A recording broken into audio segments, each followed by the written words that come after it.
Vejam bem, o Conselho parte do pressuposto de que existe um paralelismo dinâmico da vida dentro e fora das organizações. Gestão das organizações através das artes. Não é só o estudo da administração, não se encerra na leitura, na análise dos livros estritamente de administração, nas teorias das organizações. Não se encerra e não se inclui nos livrinhos de autoajuda, que a gente efetivamente, às vezes, pensa que esses livrinhos são de teoria de administração e não são. Mas que existe um repositório enorme na produção humana, na literatura, na música, no cinema. Hoje, no teatro, nós temos 3 peças aqui com o Chiquinha Gonzaga. O Mercador de Veneza, que vocês viram, né? O Rei Lear e também uma terceira peça de Ibsen chamada Casa de Bonecas. Temos também algumas sessões de cinema, sempre buscar a correlação que existe entre a que as teorias de organização nos ensinam e o que encerra a produção cultural. Procurando fazer esse link. Quando a gente vai ao cinema, a gente vai ao teatro, a gente precisa fazer as referências que existem nessa obra de arte com o estudo das organizações. Toda organização tem pessoas, se relacionando com pessoas para a consecução de objetivos. Não há organização, o elemento universal das organizações é a existência de pessoas. Ora, quem melhor conhece pessoas, as paixões humanas, a essência do ser humano, do que a produção cultural? E é nesse tipo de reflexão que a gente vai buscar, né, a fonte para a gente refletir melhor sobre as teorias das organizações. Nós estamos falando próximo. Nós estamos falando numa obra que foi contextualizada no final do século XVI. Portanto, estamos falando de uma obra de 400 anos atrás. E que nos traz, claro, essa obra é de 4 horas, ela foi feita em uma, e que nos traz excelentes repercussões do que hoje acontece. Nós vimos ali, claramente, naquele contexto, né, a formação do capitalismo primitivo. Hoje nós temos a sociedade de mercado. Veneza, um dos berços originários desse capitalismo primitivo. Nós estamos falando também, e ele nos fala do totalitarismo religioso. Na época, o homossexualismo era condenado à fogueira da Inquisição. A usura, o empréstimo em dinheiro, também era crime de condenado à morte. Mas era a base da economia de Veneza, como nos diz os filmes. Nós estamos falando que isso foi a época, ou estamos falando que isso existe hoje? Quando a gente vê o Estado Islâmico fazendo exatamente assim. Quando a gente vê a questão dos imigrantes em Veneza, a gente se reedita isso na própria Itália, a questão dos imigrantes hoje. Ah, sim, é na Europa. E quando a gente vê os haitianos chegando no Acre, e o governo do Acre resistindo à presença da imigração dos haitianos. Exatamente igual o que acontece na Europa, com as mesmas circunstâncias. Nós estamos falando da relação homossexual em que Bassanio, vejam bem, numa época em que era a condenação do crime à morte, Bassanio e o Mercador de Veneza. Nós estamos falando de Shylock, o imigrante bem-sucedido. Essas circunstâncias todas se repetem e se colocam como o estudo das organizações nos faz pensar nisso. É a organização que efetivamente discrimina a mulher, discrimina o negro, discrimina o judeu, discrimina o árabe, discrimina o portador de deficiência, discrimina o idoso, discrimina o homossexual. A organização de hoje, não a organização de ontem apenas. O que nos leva a pensar um conceito importante é que a natureza do homem é permanente e universal. Ao longo do seu processo histórico, o homem é basicamente o mesmo. Mudam as circunstâncias em que ele vive, mas a sua essência continua a mesma. Os mesmos problemas e as mesmas qualidades. É o maior milagre de Deus, será? Talvez, mas também com as suas dificuldades, que tinha ontem e que tinha hoje, que tinha a época de Veneza e que nós vivemos hoje no cotidiano da empresa. É na empresa que vocês, estudantes de administração, se deparam com todas essas questões da ambição, do casamento do Bassânio, pensando na jovem nobre, mas também pensando em sua fortuna, ou não? Né?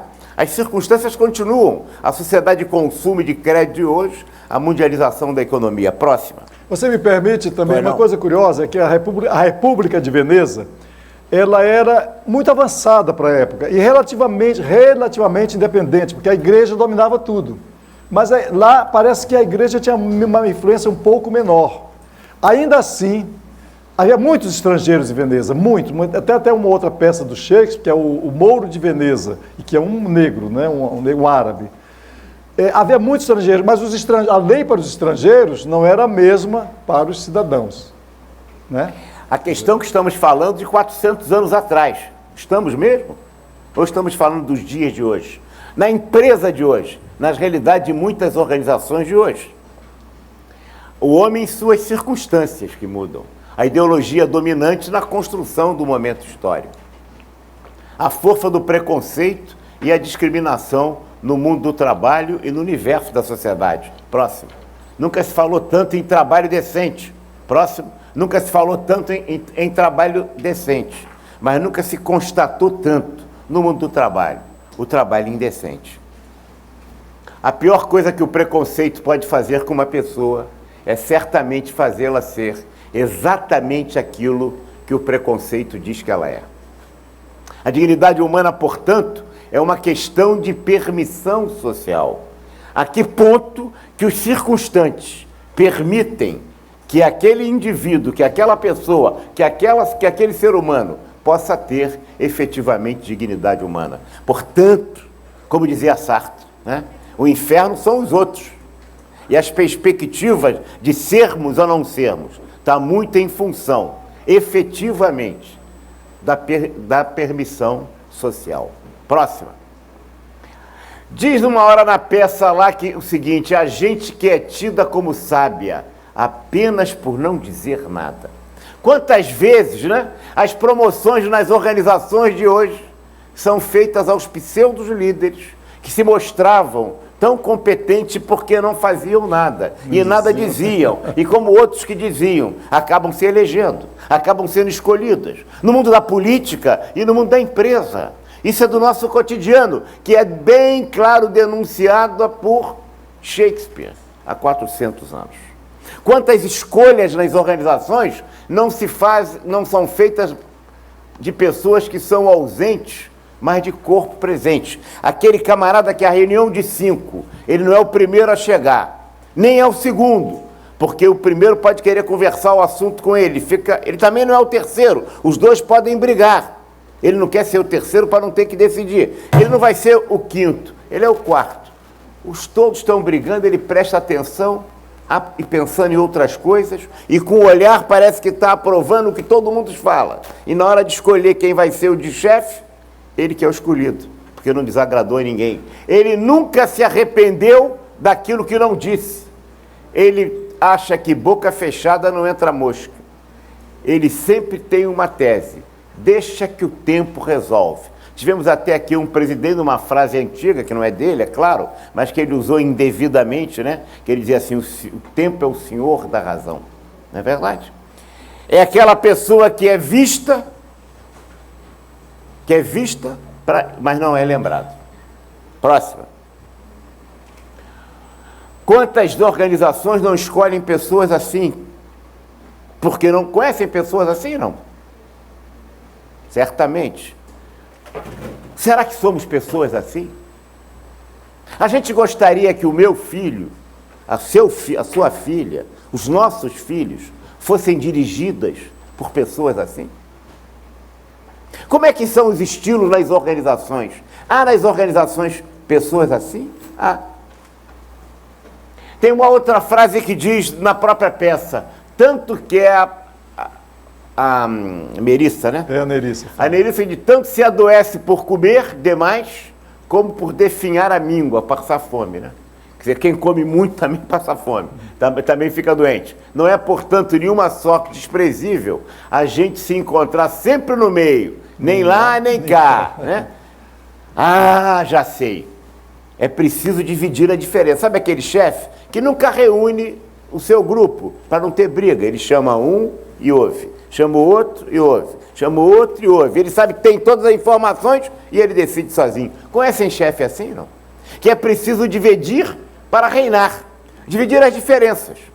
Diferença que ele conhece e que joga um com o outro. Ah, é preciso agradar a gregos e troianos. Nem tanto ao céu, nem tanto à terra. Né? A sabedoria está no meio. Vamos evitar os extremos. Devagar com o andor que o santo é de barro. Sempre estamos repetindo estas exposições e essas frases. Estamos gerentes, esse é um estilo de gerente mais comum das pesquisas mostram no mundo das organizações. Aquele que chega na hora, sai na hora, cumpre o horário, mas nunca se expõe. Próximo. Ele continua dizendo, devagar se vai ao longe, o mundo não se fez em um dia. É o estilo da acomodação, da conciliação. É o meio termo, o meio do caminho. A administração do consenso, sempre bom senso. E bom senso pode ser duas coisas tão diferentes para mim e para o Raimundo, né? Claro. Como o preto e o branco, como o verde e o azul, e o amarelo. Bom senso, cada um tem o seu e acha que o seu é melhor do que os dos outros. É a ditadura da maioria, às vezes, o bom senso. Tem um autor, hoje que nós consideramos muito nos cursos de administração, certamente o maior, o mais reconhecido autor de administração do século XX, Peter Drucker.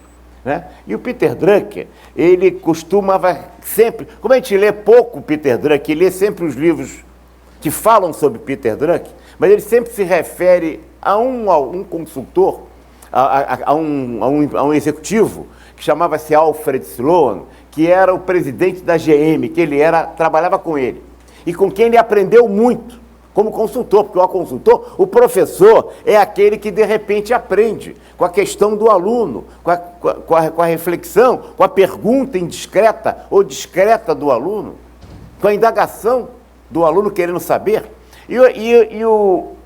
Duas coisas.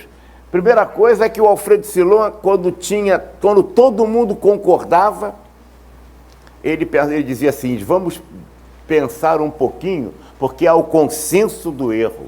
Quando todo mundo pensa igual, ele dizia assim, deve ter alguma coisa errada. É preciso explicitar pontos de vista, não é briga entre pessoas, perspectivas. Consenso não é todo mundo pensar igual. É você ter a oportunidade de convencer a minoria ter a oportunidade de convencer a maioria. Mas, o Wagner, pois não, a Alemanha do Hitler era um consenso da maioria do povo. Só existiu tudo aquilo porque a maioria do povo alemão apoiava o nazismo. Todos os regimes totalitários são as ditaduras. Há um consenso também do povo em apoiar, né? Porque senão ele não subsiste. Exatamente isso, né? Então o Alfred Sloan, outra coisa que é engraçado, que ele conta também, o Drucker, que está me ocorrendo agora, ele fala assim, Sloan, eu nunca entendi por que você sempre me atende durante 1h30, mas o telefone, na época o telefone, agora tem os smartphones, essas coisas todas, e o telefone não toca, a secretária não entra com bilhetinho, nada interrompe. Ele falou, Drucker, porque eu acho que eu só aguento ficar 1h30 ouvindo e discutindo com você, depois eu me canso. Mas ninguém interrompe. Ele falou, não, duas pessoas podem me interromper. Uma é o presidente dos Estados Unidos, mas como ele raramente me liga, claro, o presidente da GM, né? Chevrolet, né? Claro que eu atendo quando ele raramente me telefona. E outra é minha mulher, mas ela não toca anúncio, é porque ela tem juízo. Então também não atende. E não atende nem a mulher, então, efetivamente, é interessante essa perspectiva do bloqueio. A gente fica interrompido o tempo todo, né? Já sabe aquele papel que está na sua mesa, que você está há 48 horas, pensando em como é que vai tratar ele, que a dia, depois eu cuido disso, depois eu cuido disso. Se já passaram 48 horas, pode jogar fora que ele não tem importância. soluções viáveis, mas nem sempre as melhores que estão buscando. A gente precisa buscar a excelência de resultados. Próximo. Outra expressão na peça que me atraiu a atenção, e vocês, ao verem a peça e começarem a pensar sobre ela, vão ver uma série de frases assim: se fazer fosse tão fácil como falar sobre aquilo que se deve fazer bem, as capelas seriam catedrais e as choupanas seriam grandes palácios. É a Pórcia que fala isso. A Pórcia né? Falando para sua criada, né? Vejam que coisa interessante. Vamos fazer o trem-bala agora, vai passar aqui na porta dessa cidade. Lembra disso? Já vai ser inaugurado no ano de 2000, junto com a Copa do Mundo, né? Se falar fosse tão fácil como fazer, ó, melhores seriam ainda as sentenças. Acho que ele estava pensando no Brasil, hein? Melhores ainda seriam as sentenças, se fossem postas em prática. Essa é a Nerissa, né? Nerissa, né? A inconsciência da defasagem entre a intenção e a ação, entre dizer e fazer, entre a teoria e a prática, entre a palavra e o gesto, entre aquilo que o professor Anísio Teixeira chamava de valores proclamados e valores reais. Se a gente for estudar um autor chamado Crisógenes, de administração, a gente vai, então, se mergulhar no conceito de teoria esposada e teoria de uso. Então, vejam que como se antecipa ao contexto, como são atuais, né, muitas das passagens da peça O Mercador de Veneza. Próxima. Outra passagem. Sou grato à minha sorte, mas não confio nunca no meu patrimônio a um só lugar e a um só banco. Vejam bem, quando eu me formei, já tem muito tempo em administração, em 70, né, nós éramos formados para sermos empregados de multinacionais e das grandes empresas estatais brasileiras. Só para trabalhar em grandes empresas. Né? O sonho de todo mundo era trabalhar, por exemplo, na Companhia Siderúrgica Nacional. Hoje, o aluno é treinado para ser empreendedor. Não falam para nós o tempo todo? Tem que ser empreendedor, né? Verdade? E é preciso que a gente tenha cuidado, porque nem todos vão ter essa destinação. O empreendedorismo é importante, é positivo, mas ele sempre diz: eu nunca confio no meu patrimônio. Isso não estamos falando, o empreendedor não é um jogador de roleta, não é um ousado, porque senão acaba que nem o Eike Batista. E a multa que o agiota tem direito é um pedaço da carne de Antônio. Próxima. Não é um jogo de roleta, como digo, não é um jogador compulsivo, o empreendedor não corre todos os riscos, ao contrário, mas paga alguns pedágios. O pedágio emocional, o pedágio da solidão. O executivo, quanto mais alto na escala hierárquica, mais solitário ele se transforma. Um tomador de decisões é fundamentalmente um ser solitário. É uma opção que a gente tem que fazer. O empreendedor também, nas organizações, na sua própria empresa, no seu próprio negócio. Você quer enveredar mesmo por esse seu próprio negócio? O bom músico não tem que ser um bom escritor. Bom, não estou fazendo nenhuma referência com Chico Buarque, não, mas é por coincidência. Ou não será mera coincidência?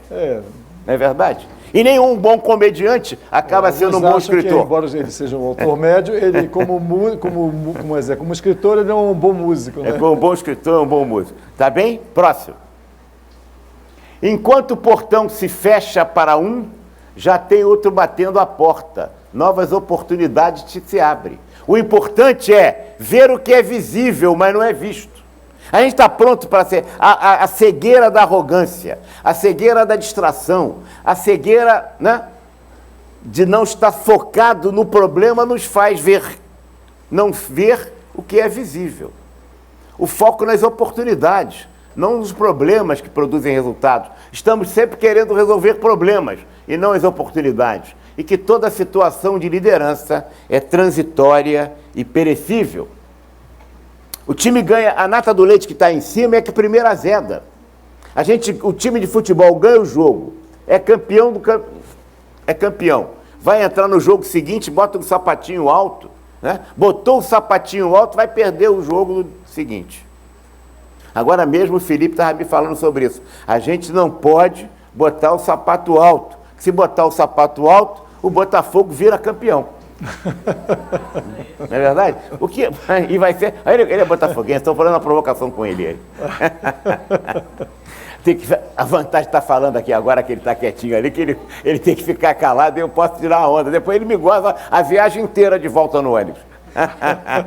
Como bom botafoguense. E os flamenguistas que estão todos torcendo contra a gente. Eles não querem que a gente seja bicampeão. Porque campeão a gente já é. Ganhamos do Flamengo. Eu gostei como é que... Eu tenho que ir às forras. Brincadeira. Anos de sofrimento não é fácil, não. Anos de sofrimento não é fácil, não. Próximo. Aí, ó. Agora aqui, ó. Olha que diz a peça. Se queres emprestar o teu dinheiro, não faças isso como se fosse para amigos.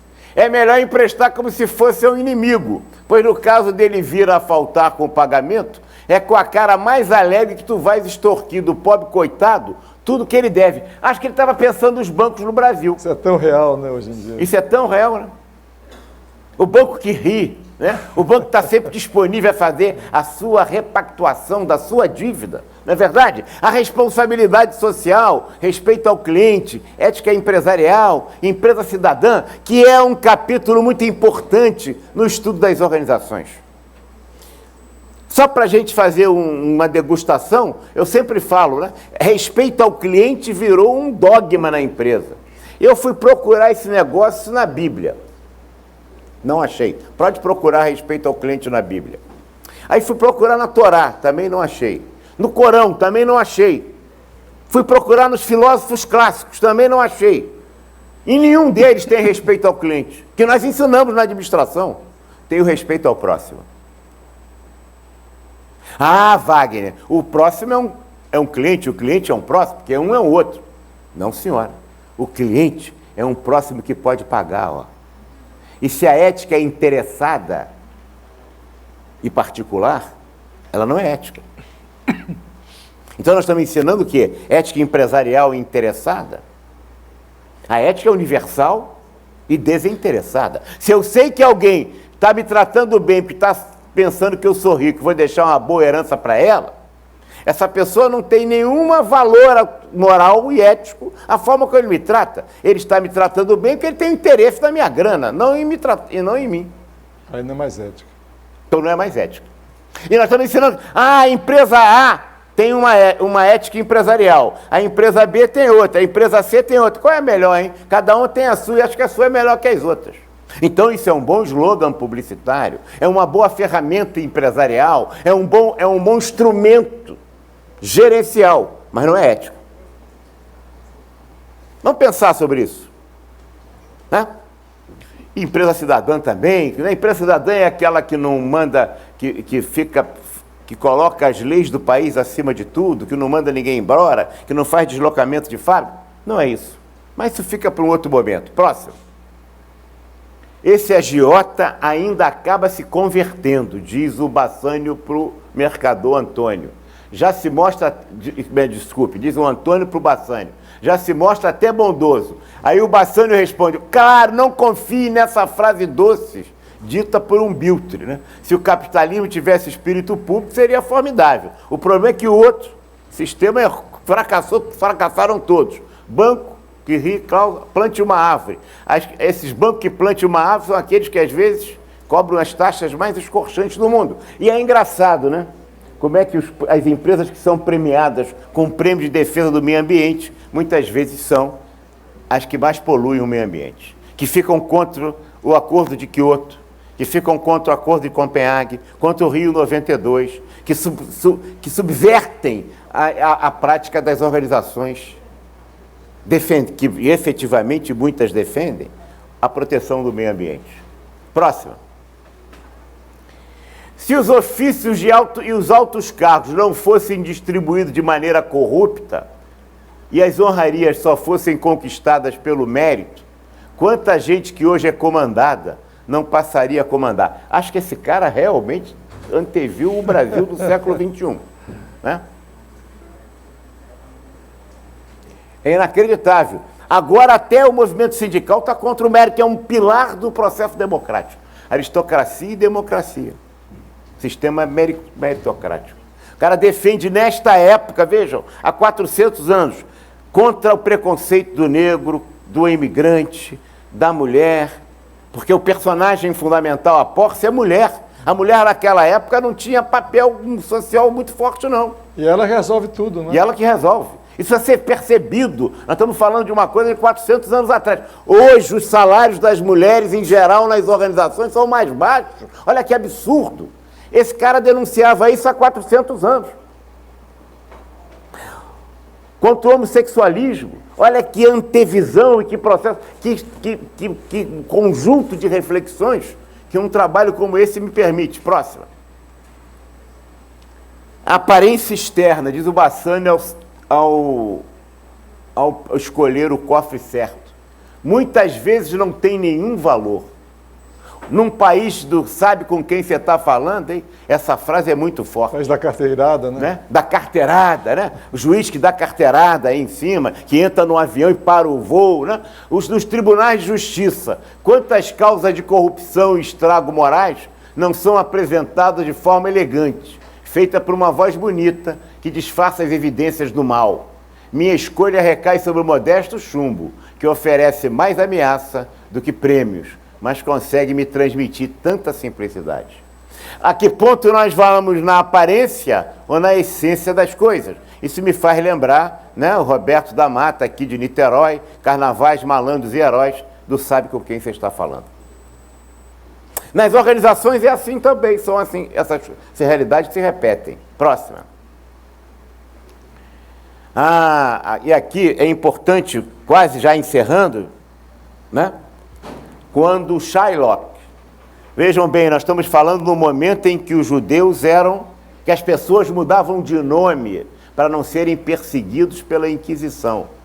Quantos Siqueiras são cristãos novos? Oliveiras, né? E nomes de frutas, e palmeira, etc. Portugueses, cristãos novos, perseguidos para não ir para a fogueira da traição. Naquele momento, ele diz o seguinte: ele sempre me humilhou, quer dizer, o mercador de Veneza, o judeu, riu dos meus prejuízos, zombou de meus lucros, escarneceu de meu povo, desanimou os meus amigos, encorajou os meus inimigos. E tudo isso por quê, hein? Porque eu sou judeu? E tudo isso por quê, hein? Porque eu sou negro? Porque eu sou mulher?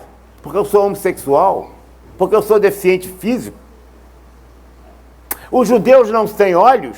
O judeu não tem mãos, não tem órgãos de sentidos, inclinações, paixões, não estão sujeitos às mesmas doenças, não se curam com os mesmos remédios, não se aquecem com o mesmo sol de verão e têm frio no mesmo inverno.